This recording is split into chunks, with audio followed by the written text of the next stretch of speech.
Why you're poor and they're rich. Have you ever thought about it? Let me ask you something uncomfortable. You work hard, maybe harder than anyone you know. You show up, you grind, you do everything you were told to do, and yet somehow, the gap between you and the people at the top just keeps getting wider. Why? Is it effort? Because you're not lazy. Is it intelligence? Because you're clearly paying attention. So what is it? What is the actual difference between the person drowning in bills and the person quietly buying their third property? Here's the answer nobody wants to give you. It's not what you earn. It's what you understand. Think about the two people standing at the same starting line. Same city. Maybe even same school. One ends up wealthy. One ends up stuck. And from the outside, it looks like luck. It looks like connections. It looks like they were just born into the right family. But dig deeper and you'll find something far more specific. One of them learned a completely different set of rules about how money actually moves. And the other one? They followed the script they were handed without ever questioning a single page of it. That script goes something like this. Get good grades. Land a stable job. Save what's left after bills. Maybe put something in a retirement account and hope for the best. That's the whole plan. That's what most people are working with. And here's why that plan quietly fails almost every time. It treats money like a finish line. Save enough. Reach the number. Cross it. Done. But the wealthy? They treat money like a living system. Something that grows, multiplies, and works even when you're asleep.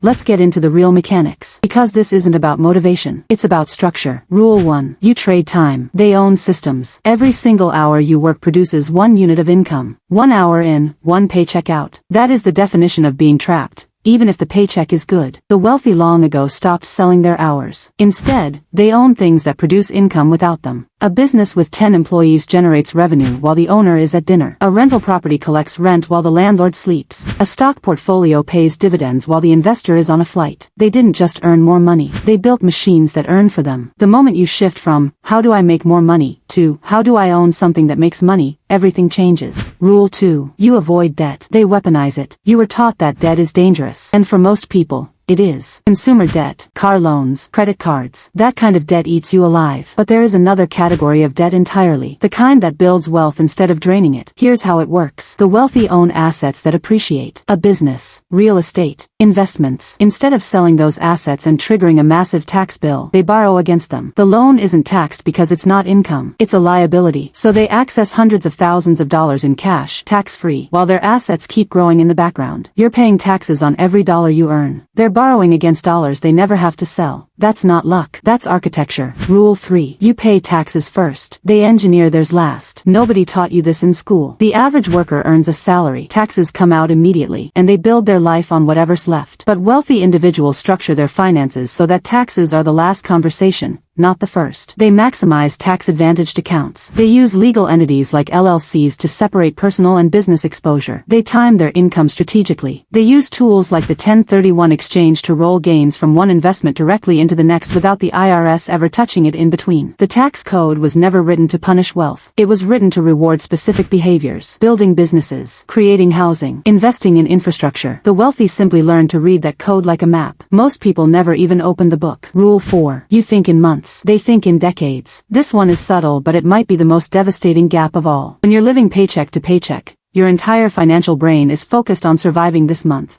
Next month at the furthest. There's no mental space to think 10 years ahead. The wealthy think in time horizons most people never even imagine. They plan investments they won't touch for 15 years. They build relationships knowing the return might come in a decade. They take short-term losses on purpose because they can see the long-term structure clearly. Compound interest is the most powerful force in personal finance. They take short-term losses on purpose because they can see the long-term structure clearly. Everyone's heard that. But compound interest only works if you give it time.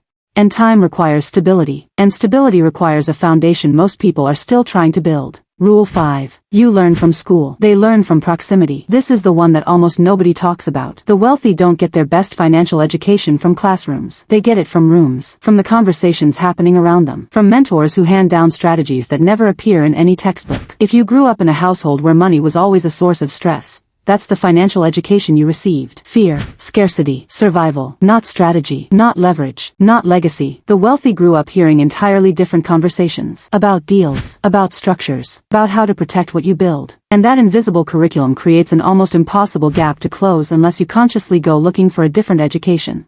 Now here's the part where I need to be honest with you. This isn't a comfortable truth. The system is not perfectly equal. The starting lines are different. Some people inherit not just money but knowledge, networks, and access that quietly determines decades of outcomes before a single choice is even made. But here's what's also true. The rules are not locked away. They're learnable. Every single mechanic described in this video is documented, legal, and accessible to anyone willing to go find it. The difference is that most people don't know to look. The real poverty isn't in the bank account. It's in the financial vocabulary. When you don't have the words for a concept, you can't even begin to use it. And when you don't know a strategy exists, you'll never think to apply it. So which person are you going to be? The one who hears all of this and thinks, well, that's just how the system works, nothing I can do. That mindset is the most expensive thing you will ever own. Or the one who thinks, where do I start building an asset, even a small one? That single question is the beginning of an entirely different financial life. Start small. Build something you own. Learn how debt can work for you, not against you. And most importantly, get around people who are already playing the game you want to play. The gap between you and them was never about effort. Understand at least the basics of how tax structures favor asset owners. It was always about education. And that you can change starting right now. If this landed for you, share it with someone still following the old script. Drop a comment below with the one rule that hit hardest. And if you're ready to keep pulling back the curtain on how money really works, subscribe. We break this down every single week. The rules exist. Now you know where to look.